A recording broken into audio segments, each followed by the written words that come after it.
আমরা প্রত্যেকেই জানি যে আমাদের জীবনে শ্রীমদ্ ভগবদ্গীতার মাহাত্ম্য কতটা। ভগবান শ্রীকৃষ্ণ অর্জুনকে লক্ষ্য করে আমাদের উদ্দেশ্যে এই গীতার মহান জ্ঞান প্রদান করেন এবং তার সাথে ভগবান এটাও বলেন যে এই শ্রীমদ্ ভগবদ্গীতা পাঠ করার কত বড় মাহাত্ম্য রয়েছে। ভগবান শ্রীকৃষ্ণ এই গীতায় 3টি এমন বিষয়ে কথা বলেন যে সেই 3টি কথা যদি আমরা জীবনে মেনে চলতে পারি তাহলে আমাদের জীবনও শ্রীকৃষ্ণের কৃপায় সুন্দর হয়ে উঠবে এবং আমাদের প্রতিটি দিন আনন্দময় হবে।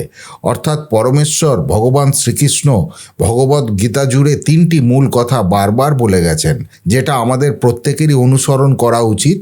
বহু মানুষ আছেন যারা প্রতিদিন গীতা পাঠ করে বা গীতা শ্রবণ করেও এই 3টি মূল কথা উপলব্ধি করতে পারেন না।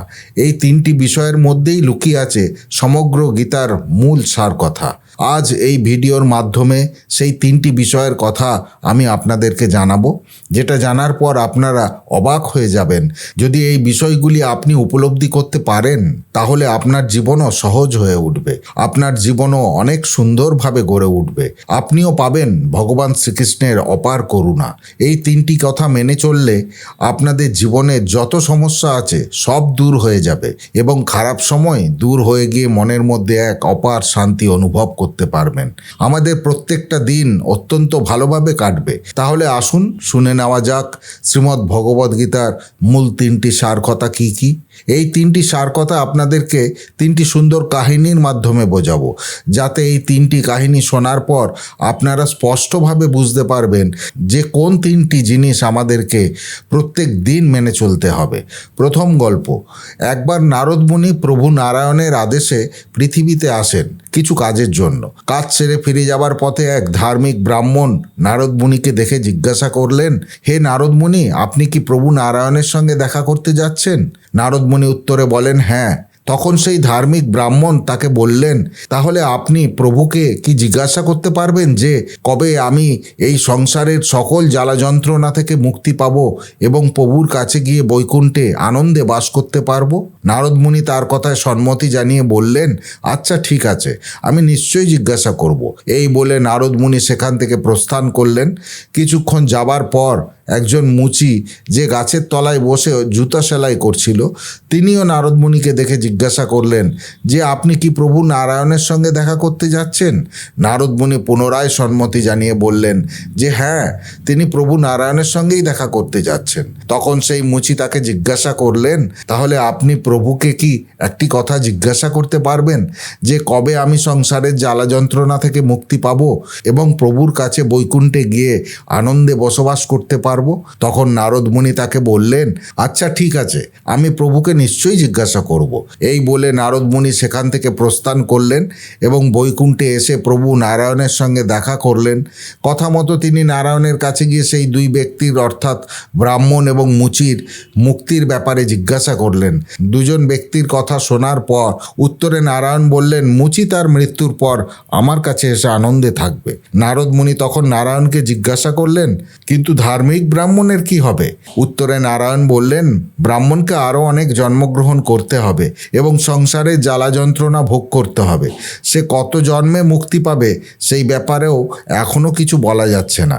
প্রভু নারায়ণের এই কথা শুনে নারদ মুনি অত্যন্ত আশ্চর্য হয়ে গেলেন এবং জিজ্ঞাসা করলেন, এরকমটা কেন প্রভু? আমি তো কিছুই বুঝতে পারছি না। তখন প্রভু নারায়ণ তাকে বললেন, তোমার এই প্রশ্নের উত্তর তুমি নিজেই পাবে, শুধু তোমাকে একটি কাজ করতে হবে। যখন তারা তোমায় জিজ্ঞাসা করবে যে প্রভু বৈকুণ্ঠ ধামে কি করছিলেন, তখন তুমি উত্তরে বলবে যে প্রভু একটি সূচের ছিদ্র দিয়ে একটি হাতিকে পারাপার করছিলেন। এর কিছুদিন পর নারদ মুনি পৃথিবীতে এসে সেই ব্রাহ্মণের সঙ্গে দেখা করলেন। তখন ব্রাহ্মণ তাকে জিজ্ঞাসা করলেন, তুমি তো প্রভুর সাথে দেখা করলে, প্রভু বৈকুণ্ঠ ধামে কি করছিলেন? উত্তরে নারদ মুনি বললেন, প্রভু সূচের ক্ষুদ্র ছিদ্র দিয়ে একটি হাতিকে পার করছিলেন। এই কথা শুনে ব্রাহ্মণ অবিশ্বাসের সুরে বললেন, আমি এসব আজে বাজে কথা বিশ্বাস করি না। তখন নারদ মুনি সঙ্গে সঙ্গেই বুঝতে পারলেন যে এই ব্যক্তির ভগবানের উপর সত্যিকারের আস্থা বা বিশ্বাস কোনোটাই নেই, এর জ্ঞান হলো পুঁথিগত। তারপর নারদ মুনি সেখান থেকে চলে গেলেন এবং মুচির সাথে দেখা করলেন। মুচি নারদ মুনিকে দেখে জিজ্ঞাসা করলো, তুমি তো প্রভুর সাথে দেখা করতে গেছিলে, প্রভু তখন বৈকুণ্ঠ বৈকুণ্ঠ ধামে কি করছিলেন? উত্তরে নারদ মুনি বললেন, প্রভু একটি সূচের ছিদ্র দিয়ে একটি হাতিকে পারাপার করছিলেন। নারদ মুনির এই কথা শুনে মুচির চোখে জল চলে এলো। সে বলল, আমার প্রভু সত্যিই অদ্ভুত, তার মহিমা বোঝা অত্যন্ত কঠিন, তিনি সব কিছুই করতে পারেন। নারদ তখন মুচিকে জিজ্ঞাসা করলেন, তুমি কি সত্যিই বিশ্বাস করো যে প্রভু একটা সূচের ছিদ্র দিয়ে একটি হাতিকে পারাপার করতে পারেন? উত্তরে মুচি বলল, কেন বিশ্বাস করব না, অবশ্যই আমি একথা বিশ্বাস করি। নারদ মুনি তখন তাকে জিজ্ঞাসা করলেন, কি ভেবে তুমি একথা বিশ্বাস করলে? এটা তো একটা অসম্ভব কাজ, যেটা কারোর পক্ষেই কোনোদিনই করা সম্ভব নয়। উত্তরে মুচি বলল, মুনিবর, তুমি তো দেখতেই পাচ্ছ যে আমি এই বড় অশ্বত্থ গাছের তলায় বসে জুতো সেলাই করি। অসংখ্য ফল গাছ থেকে রোজ মাটিতে পড়ছে এবং প্রতিটি ফলের বীজের মধ্যে এরকম আরও একটি বড় অশ্বত্থ গাছ সুপ্ত আকারে রয়েছে। যদি একটা ছোট্ট বীজের মধ্যে এত বড় একটা অশ্বত্থ গাছ থাকতে পারে, তাহলে একটা ছোট্ট সূচের মধ্যে দিয়ে হাতিকে গলানো প্রভুর পক্ষে কি এমন কঠিন কাজ? অর্থাৎ ঈশ্বরের উপর প্রকৃত বিশ্বাসী হলো এই ভৌতিক জগতের সকল জ্বালা যন্ত্রণা থেকে মুক্তি পাওয়ার একমাত্র পথ। এখানে অন্ধবিশ্বাসের কথা বলা হয়নি, কিন্তু ঈশ্বরের পক্ষে অসম্ভব যে কিছু নেই, এই বিশ্বাসটা অবশ্যই থাকা উচিত। তিনি পারেন না এমন কোনো কাজ হতেই পারে না। ভগবদ গীতায় শ্রী ভগবান অর্জুনকে স্বয়ং বলেছিলেন, এই ভৌতিক জগৎ আমার নির্দেশেই পরিচালিত হয় এবং আমার নির্দেশেই প্রকৃতি চেতন অচেতন জগৎ প্রসব করে। এই কারণে জগৎ পুনঃ পুনঃ সৃষ্টি ও ধ্বংস হয়। অর্থাৎ প্রথম মূল কথাটি হলো ভগবান শ্রীকৃষ্ণের প্রতি অপার বিশ্বাস।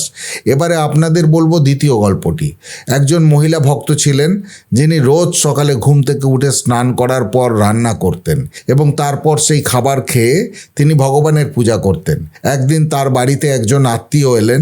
সেই আত্মীয় খুব ধার্মিক প্রকৃতির মানুষ ছিলেন। 3 বেলা পুজো করতেন, ভগবানকে না দিয়ে তিনি কিছুই খেতেন না। এই আত্মীয় যখন দেখলেন যে সেই মহিলা ভক্তটি খেয়ে দিয়ে ভগবানের পূজা করেন, তখন তিনি অত্যন্ত রেগে গেলেন এবং সেই ভক্ত মহিলাকে বললেন, তুমি কি জানো না খেয়ে দিয়ে ভগবানকে পুজো দিতে নেই? এতে অনেক বড় অপরাধ হয়। ভগবানের পূজা সবসময় না খেয়ে শুদ্ধভাবেই দিতে হয়। তুমি কাল থেকে না খেয়ে পূজা দেবে। এই কথা শুনে মহিলা পরের দিন থেকে না খেয়ে পূজা দিতে থাকেন। কিন্তু তিনি লক্ষ্য করলেন যে আগে যখন তিনি খেয়ে ভগবানের পূজা করতেন, তখন ঘন্টার পর ঘন্টা এক মনে পূজা করতে পারতেন, মন তার শান্ত থাকতো। কিন্তু যখন থেকে তিনি না খেয়ে ভগবানের পূজা দিচ্ছেন, তখন থেকে 10-15 মিনিটের বেশি তিনি পূজা করতেই পারছেন না। মন তার অশান্ত এবং চঞ্চল হয়ে উঠছে। এরকমই একদিন তার বাড়িতে একজন সাধু ভিক্ষা করতে এলেন। তিনি সেই সাধুকে দেখে তার এইসব ঘটনা খুলে বললেন। সেই আত্মীয় ভদ্রলোকটি সেই সময় সেখানেই ছিল। সাধু সেই মহিলা ভক্তটির সব কথা শোনার পর তাকে বললেন, মা, পেটে যদি খিদে থাকে তাহলে ভগবানের দিকে মন দেবে কি করে? মন তো বারবার ক্ষুধার দিকেই যাবে। ভগবান ভক্তের ভক্তি দেখে, নিয়ম কানুন নয়। তোমার যদি খেয়ে ভক্তি ভালো হয় তাহলে তুমি তাই করো। এবং এরপর থেকে সেই মহিলা ভক্তটি খেয়েই পূজা করতে শুরু করেন।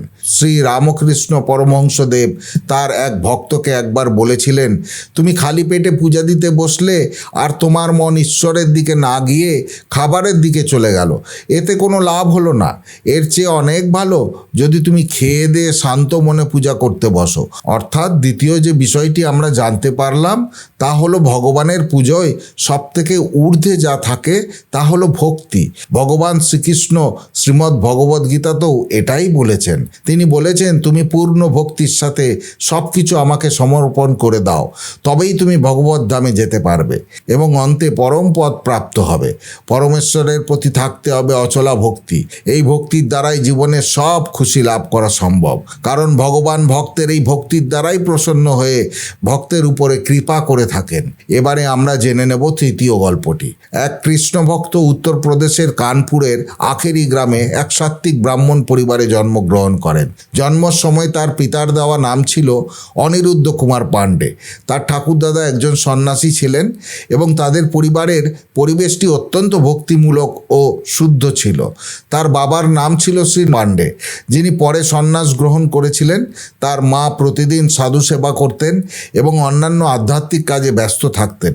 তার বড় ভাই পরিবারের সবাইকে প্রতিদিন শ্রীমদ্ ভগবদ্ গীতা পাঠ করে শুনিয়ে পরিবারের আধ্যাত্মিকতা আরও বাড়িয়ে তোলেন। অনিরুদ্ধ ছোট থেকেই ঈশ্বরের জপ, ধ্যান করত।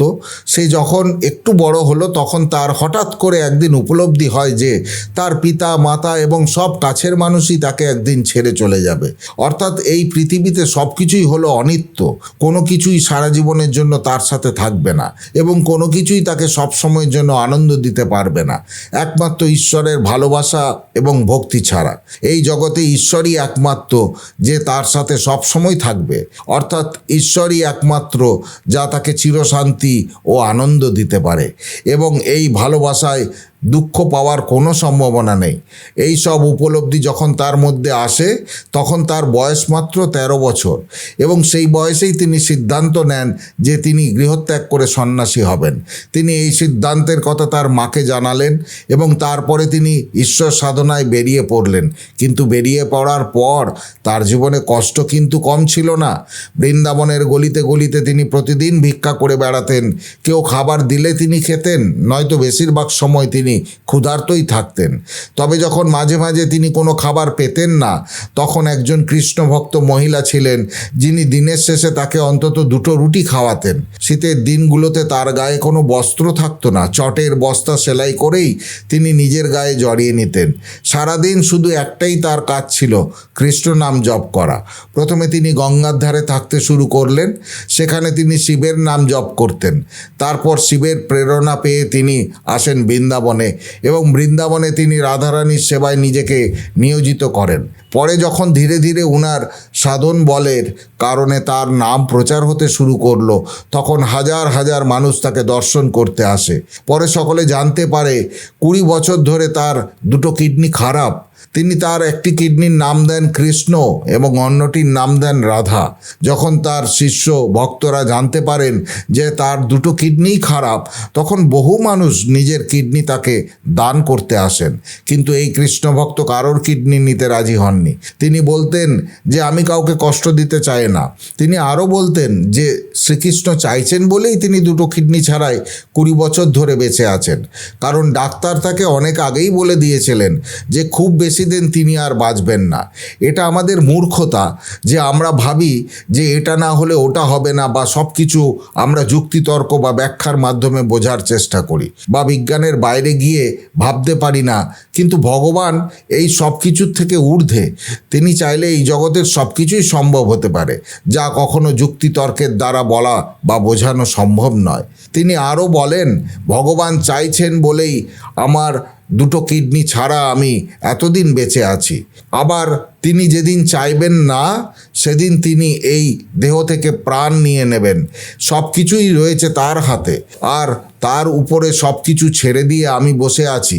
ঈশ্বর যদি চান তাহলে কোনো কিছুই তার পক্ষে করা অসম্ভব নয়। পরমেশ্বরের কৃপাতেই আমি বেঁচে আছি আর তার কৃপাতেই এই জগৎও চলছে। তোমরা যদি তার উপরে সত্যিকারের ভরসা ও বিশ্বাস রাখো তাহলে তিনিও তোমার জন্য সব অসম্ভবকে সম্ভব করে দেবেন। অনেক মানুষ তো এটাও বলেন যে তিনি আসলে মৃত, কিন্তু 18 বছর ধরে শ্রীকৃষ্ণের শক্তি তাকে চলাফেরা করাচ্ছে, কথা বলাচ্ছে। এই মহান সাধুর পরবর্তীতে সন্ন্যাস নাম হয় প্রেমানন্দ গোবিন্দজি মহারাজ। বর্তমানে তার লক্ষ লক্ষ শিষ্য ভক্ত, অনেক জ্ঞানীগুণী মানুষ ও মহাপণ্ডিতেরা এই মহান সাধুর সঙ্গে দেখা করে আশীর্বাদ পেয়ে ধন্য হয়েছেন। তাই বন্ধুরা, তৃতীয় যে মূল কথাটি হলো সেটি হলো নির্ভরতা। অর্থাৎ আমাদেরকে সম্পূর্ণভাবে শ্রীকৃষ্ণের চরণে নিবেদিত হয়ে কর্ম করে যেতে হবে এবং বিশ্বাস রাখতে হবে নিজের উপর যে কোনো কর্মই আমার পক্ষে অসম্ভব নয়। এর ফলে হয়তো ভগবান শ্রীকৃষ্ণ আমাদের বিভিন্ন সমস্যার মধ্যে ফেলে আমাদের পরীক্ষা নিতে পারেন, শুধু এটা দেখার জন্য যে আমরা তার উপর কতটা নির্ভরশীল। আর এই নির্ভরতার পরীক্ষায় যদি আপনি উত্তীর্ণ হন তাহলে ভগবানের অশেষ কৃপাদৃষ্টি আপনার উপরে বর্ষিত হবে। তাই বন্ধুরা, সম্পূর্ণ শ্রীমদ্ ভগবদ্ গীতার 3টি মূল কথা হলো ভক্তি, বিশ্বাস এবং নির্ভরতা। এই 3 গুণ যে ভক্তের মধ্যে থাকে তাকে আর জীবনে কোনো কিছু নিয়ে চিন্তা করার প্রয়োজন হয় না, কারণ তার সাথে স্বয়ং ভগবান সর্বদা উপস্থিত থাকেন এবং তাকে অপার কৃপা করতে থাকেন। তার জীবনে কোনো সমস্যা থাকে না, যদি কোনো সমস্যা থেকেও থাকে তাও অবিলম্বে তার থেকে ক্রমশ দূরে সরে যায়। বন্ধুরা, পুরাণ নাও ইউটিউব চ্যানেলের এই ভিডিওটি আপনাকে সমৃদ্ধ করলে সম্পূর্ণ শ্রদ্ধার সাথে কমেন্টে জয় জয় শ্রী রাধাকৃষ্ণ লিখতে ভুলবেন না। আজ ভিডিও এখানেই শেষ করলাম। সকলে ভালো থাকবেন, সুস্থ থাকবেন। দেখা হবে পরের ভিডিওতে। জয় শ্রীকৃষ্ণ। রাধে রাধে।